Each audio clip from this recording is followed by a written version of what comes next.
Hey, how's it going, guys? Mush back at it with another video, and in today's video, I want to go over the new Witcher 3 update. It's not really new at this point. It came out, 3-4 days ago? But it got cross-save with the Nintendo Switch version of the game. Yes, some of you guys might not even be aware that the Witcher 3 is on the Nintendo Switch. They actually got the game running on the Switch, and it runs relatively well, all things considered, given the Switch's hardware capabilities. But nonetheless, having cross-save on that is really cool, and also, with Update 3.6 that just came out, they added a lot of other features, so really cool to see that almost 5 years after the initial release of The Witcher 3, CD Projekt Red continues to update it. I guess they do have the impetus to update it a little bit more frequently, given the fact that the Witcher Netflix series really made the game explode, but nonetheless, we'll talk all about that. We'll also talk about CD Projekt Red's crazy market evaluation right now, which goes hand in hand with The Witcher 3. That game is probably what's mostly responsible for their crazy evaluation, and also a Gothic Remake has been announced for PC, and it's not going to be out anytime soon,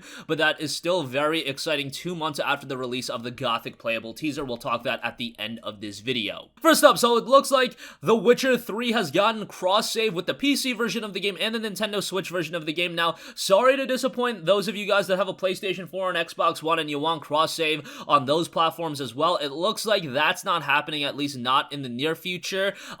CD Projekt Red noted that the reason for this is because the option was designed for the Switch version specifically, together with Saber Interactive, the team which was closely cooperating with us on the Switch port. Saber Interactive, very talented team over there. I actually did not have any idea that they worked on the Switch port of The Witcher 3, but that's really cool to see, and probably a good reason why the port was relatively good.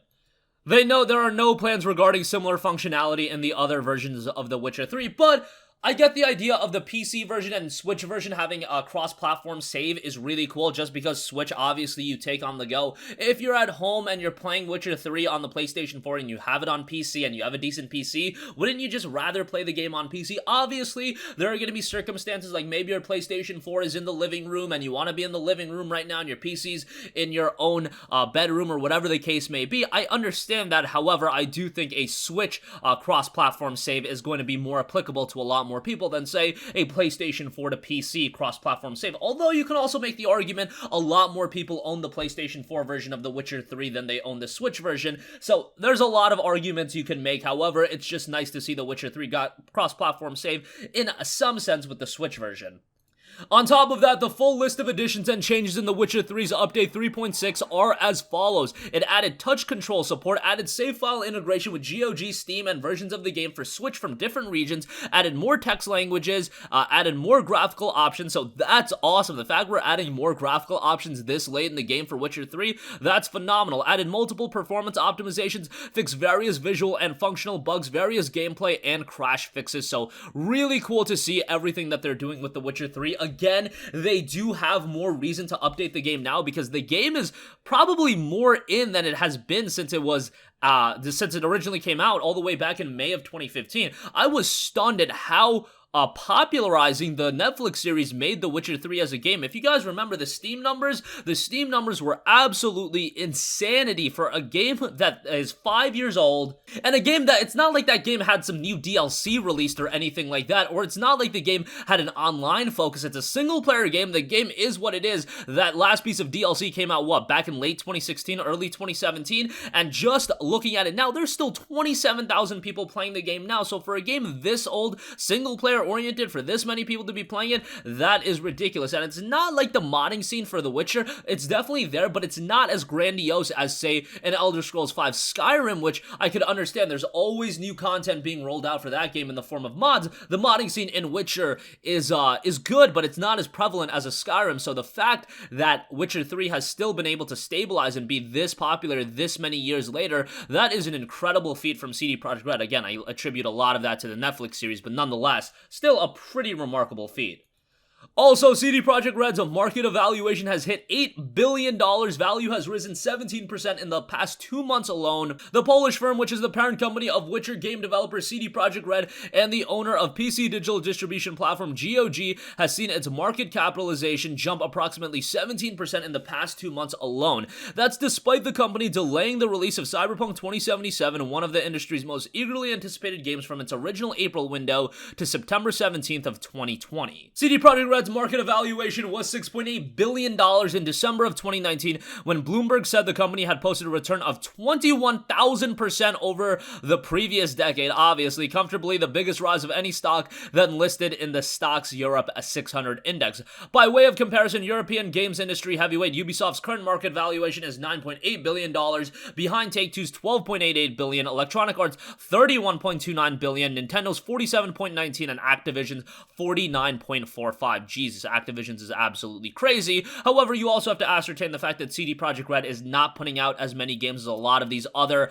heavy-hitting publishers. Ubisoft is putting out a billion games, Take-Two, Electronic Arts, Nintendo, and Activision. I mean, CD Projekt Red, it's not like they're putting out a ton of games. However, you also have to ascertain the fact for GOG and all of the other things that they do, they're not exclusively a game development studio, but neither are a lot of these other platforms either, or I should rather say publishers. Cool to see CD Projekt Red thriving, and hopefully Cyberpunk 2077 does deliver on its colossal expectations, which at this point, it's gonna seem relatively difficult to reach those expectations, but we'll see how that turns out. Alright, lastly, I do want to note that publisher THQ Nordic and developer THQ Nordic Barcelona, which is a brand new studio, they're establishing a Barcelona studio, and they are remaking Gothic, and it's coming to PC sometime in the future. It's not going to be coming in 2020. This is a game that is going to take quite a while to develop and finish. However, the Gothic playable teaser did come out about 2 months ago, and it wasn't a full game. However, a reasonable amount of people played it, and there was a survey attached to it, and a lot of people wanted to see a follow-up to Gothic. And it's noted over 180,000 players played Gothic playable teaser so far, and 94.8% of the users that provided feedback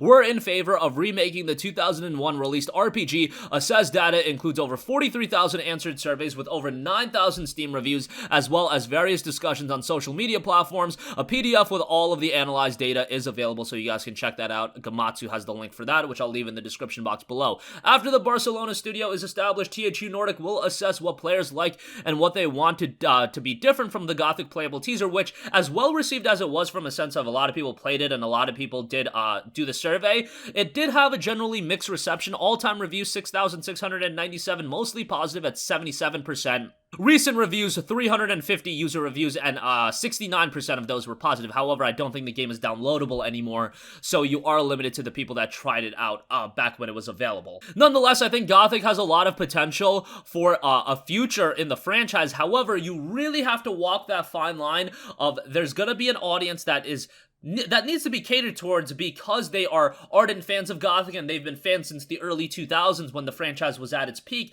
However, you're also talking about a big budget RPG that is sure to draw a new audience as well, an audience that has never played Gothic, and this is illustrated to be a remake, so you're going for that audience as well. So walking that fine line of being an accessible RPG to newcomers while also catering towards Gothic fans of old, that's going to be something interesting to see how THQ Nordic assesses that. And they do know, quote, "We're up for the challenge to develop a full Gothic remake which will stay as faithfully as possible to the original experience and transport the atmospheric world of Gothic into a high-quality look and carefully modernizing certain gameplay aspects." And again, they're establishing an entirely new studio in Barcelona, so obviously they're going to be incredibly committed to this Gothic remake and they're going to invest a lot of resources into the game.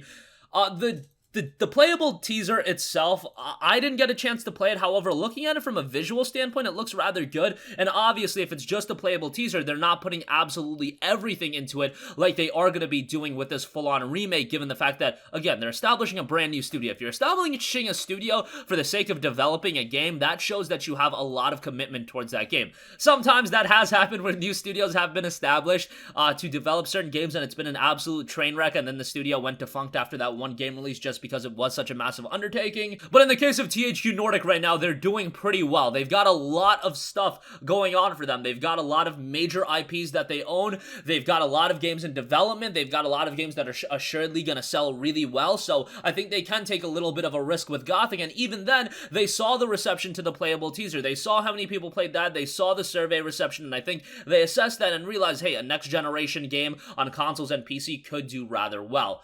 And that's gonna conclude this video, guys. Again, The Witcher 3 has gotten a pretty cool update with Switch and PC cross-save, and on top of that, a lot of other features added for an RPG that is damn near 5 years old at this point. That is great to see, and it's a significant update as well. It's not just like it's a minor update, but update 3.6 does add quite a bit. CD Projekt Red's market valuation has hit $8 billion, so that's great for them, and Gothic Remake has been announced for PC. Probably not going to be coming for quite a while, but still exciting nonetheless. That's going to conclude this video. Sound off with all of your thoughts in the comment section down below. Thank you for watching, and goodbye.